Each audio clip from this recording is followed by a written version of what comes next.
मित्रों, आज गुरु पूर्णिमा है।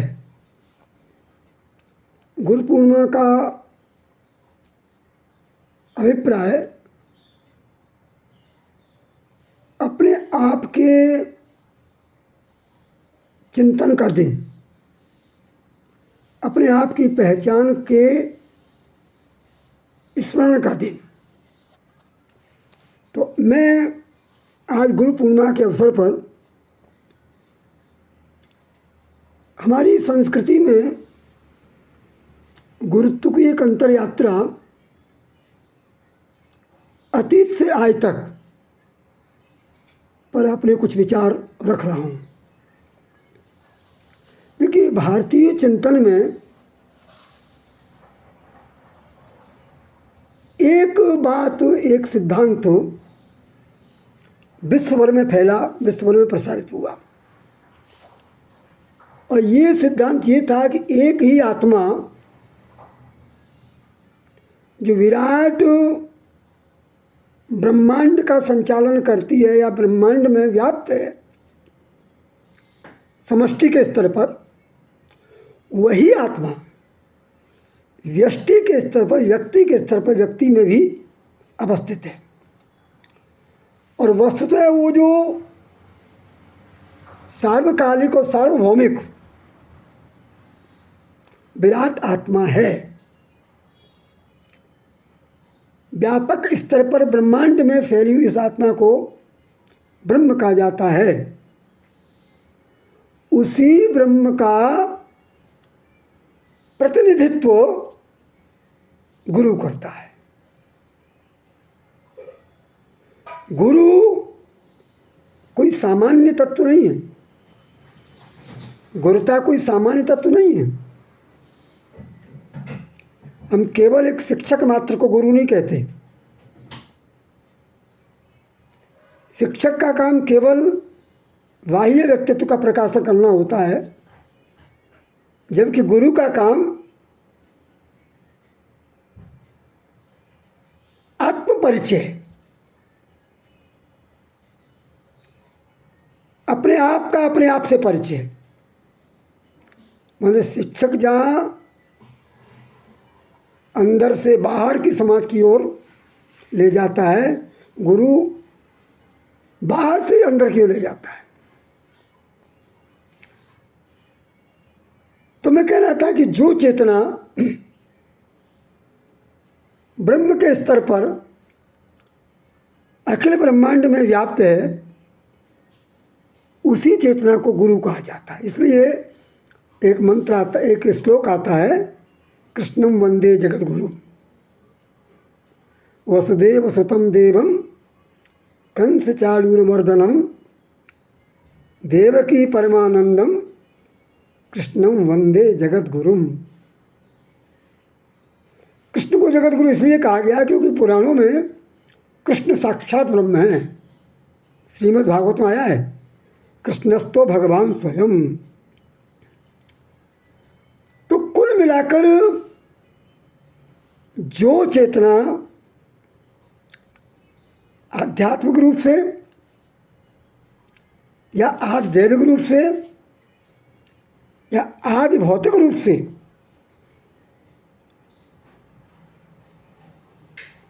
व्याप्त है, वही चेतना गुरु कही जाती है।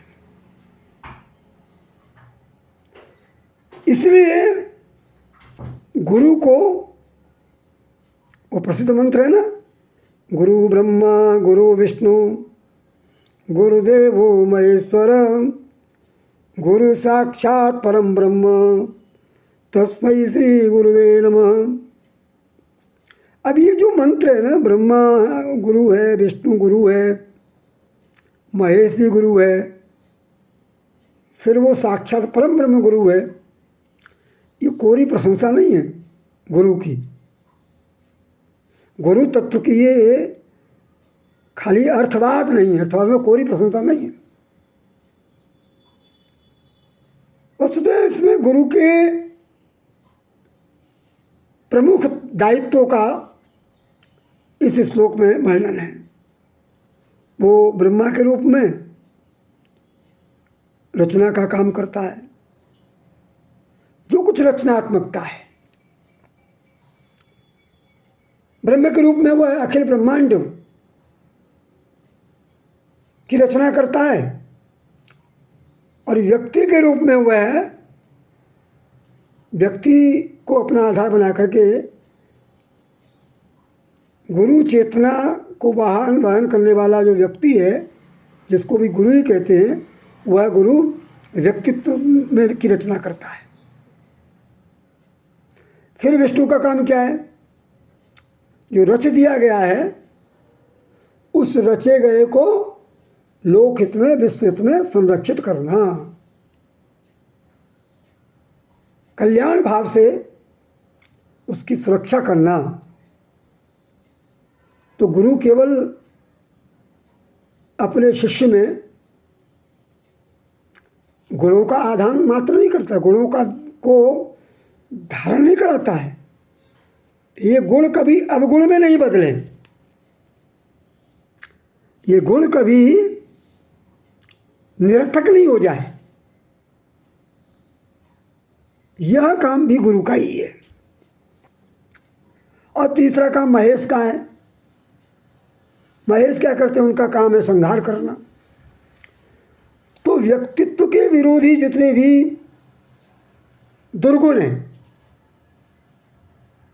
वो चाहे उसके प्रारब्ध के कारण, विद्यार्थी के प्रारब्ध के कारण है, या समाज की संगति के कारण है, उन सारे दुर्गुणों को वो विनाश करता है।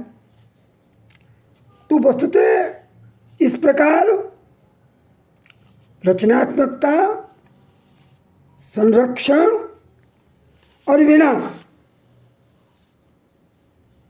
की अपने अवान्तर बीच के कार्यों को पूरा करता हुआ गुरु शिष्य को उसकी पूर्णता का बोध कराता है, उसकी चेतना से उसका परिचय कराता है। विद्यार्थी को केवल रचता नहीं है, विद्यार्थी को केवल पालता नहीं है, शिष्य के व्यक्तित्व के विरोधी गुणों का समन भर नहीं करता है, अपितु इन सब से सत्व रज तम से मुक्त कर उन्हें वह ये परिचय कराता है कि यह जो तीन वृत्तियाँ रचनात्मकता, संरक्षण और विनाश की, इस संसार के लिए, तू केवल इनके लिए नहीं बना है। तू अपने आप को अपने वास्तविक रूप में पहचान। तो शिष्य के आत्मा की खोज कराता है गुरु। मतलब धर्म अर्थ काम का संपादन करते हुए मोक्ष की यात्रा कराने वाला गुरु ही है। वेदांत में एक उदाहरण दिया जाता है मकड़ी का। मकड़ी क्या करती है? अपने अंदर से कुछ धागे निकालती है और उन धागों से वो जाला बुनती है और उस जाले में वो स्वयं प्रवेश कर जाती है। इस मकड़ी के उदाहरण को वेदांत कहता है कि मकड़ी ही अपने जाले का उपादान कारण है और वही निमित्त कारण। उपादान मतलब मटेरियल, वो खुद ही जाले का मटेरियल बनती है और खुद ही चैतन्य के रूप में उसमें प्रवेश कर जाती है। इस प्रकार गुरु शिष्य के लिए, शिष्य के सारे व्यक्तित्व के लिए वही उपादान है, वही निमित्त है। अपने संपूर्ण व्यक्तित्व को अपने शिष्य को सौंप करके वह उपादान का काम करता है, अपने सारे गुणों का हस्तांतरण कर देता है अपने शिष्य के लिए। और चूंकि सारा काम उसकी गुरु की उपस्थिति में फिर शिष्य गुरु के द्वारा सौंपे गए गुणों का संपोषण करता है गुरु के साक्षी भाव के अंतर्गत। तो इस प्रकार गुरु ही शिष्य के लिए उपादान कारण है और शिष्य ही निमित्त कारण है। वो गुरु ही निमित्त कारण है। गुरु ही व्यक्तित्व का निर्माण करता है। फिर गुरु ही व्यक्तित्व के निर्माण के माध्यम से अच्छा व्यक्तित्व निर्मित हो गया तो अच्छा समाज बन गया, और अच्छा समाज बन गया तो अच्छा राष्ट्र बन गया, और अच्छा राष्ट्र बन गया तो अच्छे विश्व की संकल्पना दुर्लभ नहीं है। इसलिए गुरु ही व्यक्ति का निर्माण करता है, वही व्यक्ति के निर्माण का निमित्त कारण है और वही उपादान कारण है। वही समाज का निमित्त समाज का उपादान है, वही राष्ट्र का निमित्त राष्ट्र का उपादान है। इसलिए कहा गया ना एक श्लोक में, राष्ट्रम समानतः सिद्धेत समाजो व्यक्तिभिस्तथा व्यक्ति चरित्रतः सिद्धेत चरित्रमुच्च शिक्षया। अर्थात तो राष्ट्र समाज से सिद्ध होता है, समाज व्यक्तियों से, व्यक्ति चरित्र से, और चरित्र गुरु के द्वारा प्रदत्त शिक्षा से। शिक्षा किसने दी? गुरु ने। वो शिक्षा उपादान मटेरियल बन गई व्यक्तित्व निर्माण का। व्यक्तित्व निर्मित व्यक्ति बन गया समाज का, और समाज का उपादान समाज बन गया राष्ट्र का उपादान। इसलिए गुरु की बड़ी जिम्मेदारी है, वही व्यक्ति का निर्माण करता है, वही समाज का निर्माण करता है, और वही राष्ट्र का निर्माण करता है। इसलिए गुरु की भूमिका केवल शिष्य के पढ़ाने तक या शिक्षक की भूमिका तक नहीं है, वह संपूर्ण व्यक्ति समाज और राष्ट्र का शास्ता है। अब देखिए, गुरु शब्द में अपने आप कुछ नहीं करना। गुरु शब्द की व्याख्या कर ले, वही उसी से उसके सारे कर्तव्य निकल आएंगे। गुरु की भूमिका क्या है? गुरु में गुरु शब्द में दो वर्ण हैं, एक गु एक रू। एक श्लोक है, गुरुतिरंधकार रू तस्य निरोधक अंधकारस निरोधत्वा गुरुरितिरुच्यते। गुरु का जब निर्वचन करते हैं तो तीन अर्थ निकलते हैं गुरु के, गुरु शब्द की। सींचना, निगरण करना माने विनाश करना, और प्रकाशन करना। तो गुरु जो है, सींचता क्या है?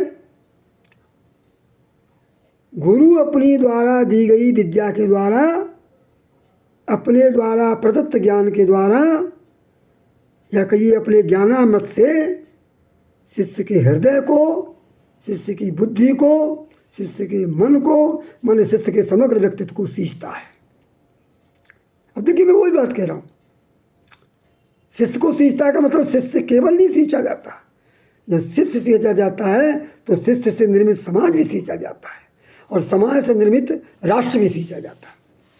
तो गुरु का पहला काम है सींचना, सिंचन करना। इस अर्थ में वो अपनी भूमिका रचनाकार की निभाता है।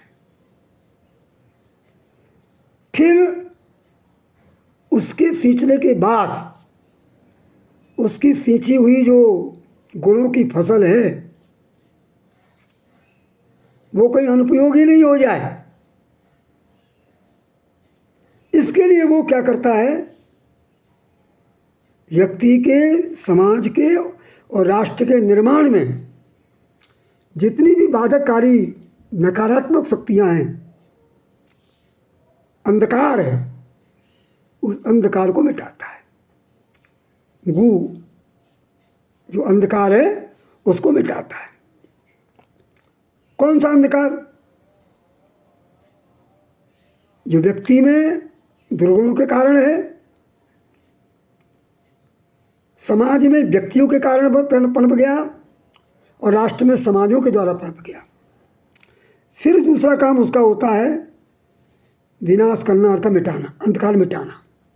पहले सींचना, फिर निगरण करना और फिर प्रकाशन करना।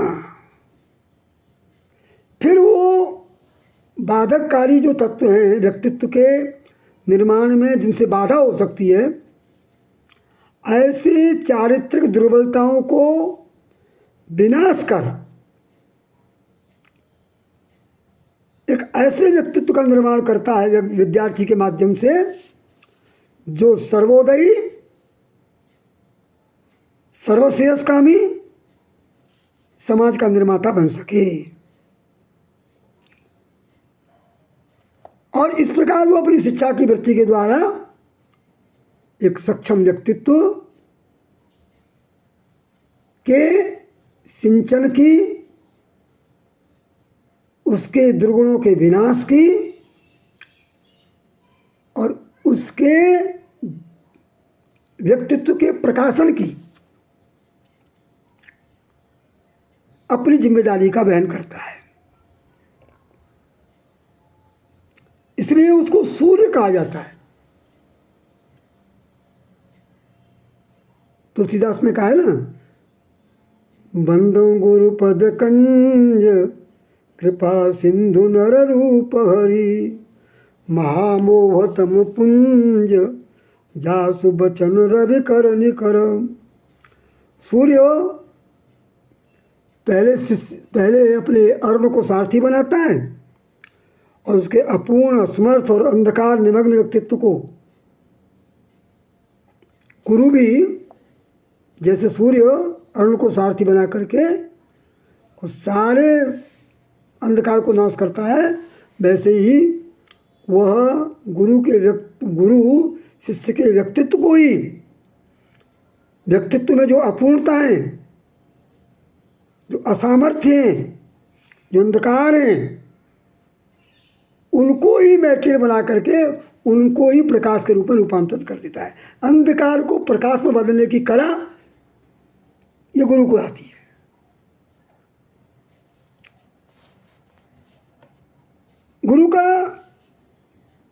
गुरु में जो धातु है ना, उसमें एक गुरु का एक काम और कहा है शास्त्रों में, गुणानुरुंधि। गुणानुरुंधि उसके त्रिगुणात्मकता का रोधन करना, अर्थात त्रिगुणात्मकता के कारण, तमो आदि गुणों के कारण शिष्य के मन में जो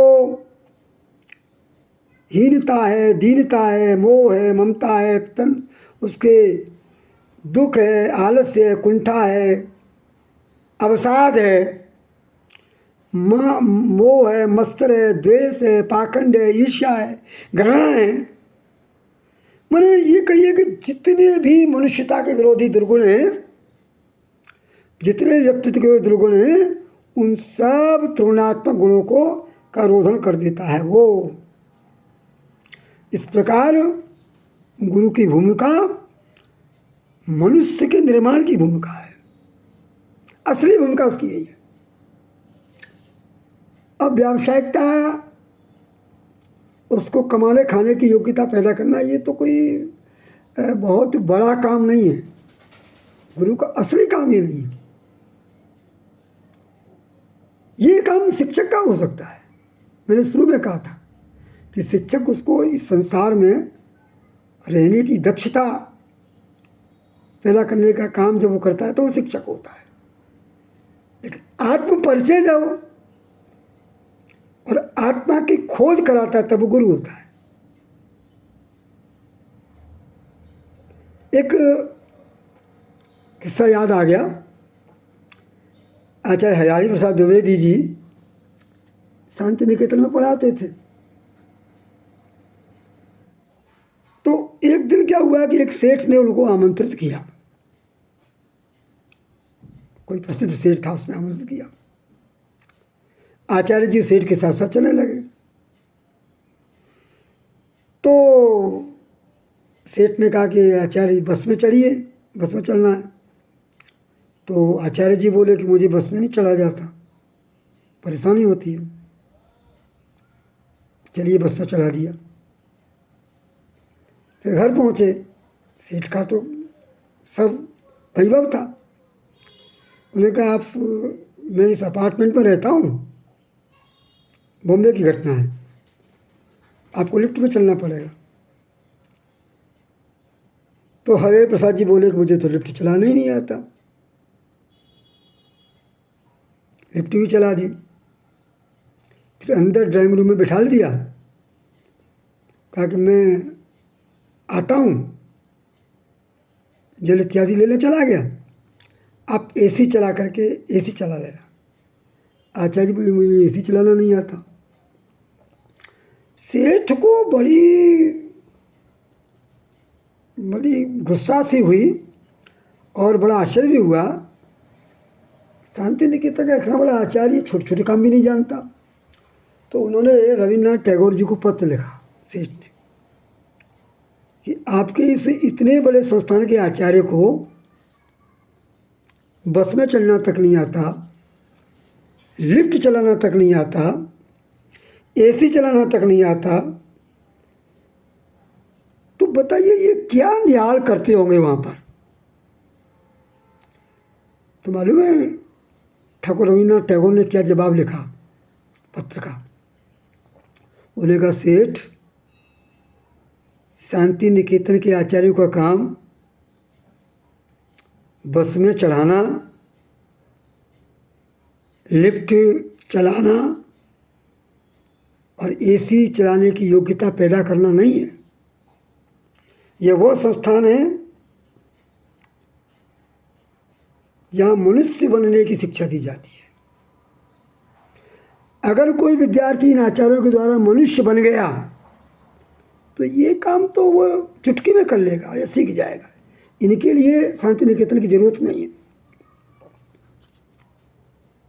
तो मेरा अभिप्राय क्या है, गुरु का असली काम वह नहीं है जो आज माना जा रहा है। आज तो हमारे यहाँ माता पिता और गुरु सब यही सिखाते हैं, माता पिता बालक बुलावे, उदर भरे सोई नीति सिखावे। सब यही सिखा रहे हैं। ये करेगा तो इतना बड़ा पैकेज मिल जाएगा, इतना बड़ा पैकेज मिल जाएगा तो उसको ये उपलब्ध हो जाएगा। ये सब पेट भरने की जो कला है सिखाना, ये गुरु का काम नहीं होता है। वह तो शक्तिपात करता है, आत्मदान करता है। काय के लिए करता है वो? सर्वभूत कल्याण, सर्व प्राणी कल्याण के लिए, एक ऐसे व्यक्तित्व के निर्माण की भावना से जो आत्म परिचय स्वयं करके समाज को आत्म परिचय की ओर ले चले। इसलिए उपनिषदें कहती हैं विद्या अमृतमस्तुते। आचार्य की जो स्वाभाविक वृत्ति है शिक्षा, वह उस शिक्षा से केवल दुनियादारी के कौशल नहीं सिखाता, अमृत का उपभोग कराता है, अमृत बांटता है। इसलिए यह जो वेद वाक्य है कि जब अमृत का सिंचन आचार्य कर देता है और अमृत के द्वारा एक अमरता के भाव से अजर, अमर और अभय के गुणों का विकास करते हुए एक ऐसे व्यक्ति से निर्माण कर देता है, तो फिर वो सामान्य कामों को तो कर ही लेगा। काबिल बनाता है गुरु, कामयाबी नहीं की शिक्षा नहीं देता। काबिल होगा तो कामयाबी तो अपने आप हो जाएगी। हमारे यहाँ शास्त्रों में कहा गया कि गुरु क्या करता है। शास्त्रों में गुरु की भूमिका क्या है मालूम है? उपनिषदों उपनयन संस्कार में आता है, गुरु अपने उपनीत शिष्य को घरों में धारण करती थी। आचार्य के पास जो उपनयमान ब्रह्मचारी आता था, वेद की लाइन है, वो पंक्ति है, आचार्य उपनयमानो ब्रह्मचारिणम कृणुते गर्भमंथ। तो वो अपने घर में धारण करता था, मैंने अपने अंतर हृदय में बिठा करके उसका निर्माण करता था। और विद्यार्थी भी, शिष्य भी आचार में ही माता, आचार में ही पिता, आचार में ही देवता, सब देवता था।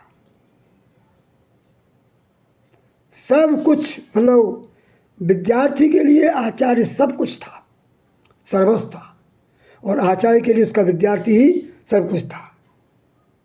उन्हें आचार्य ने आत्मदान किया, दिया, और विद्यार्थी ने क्षेपण कर लिया, स्थापना कर ली अपने अंदर। यही तो दक्षिणा है।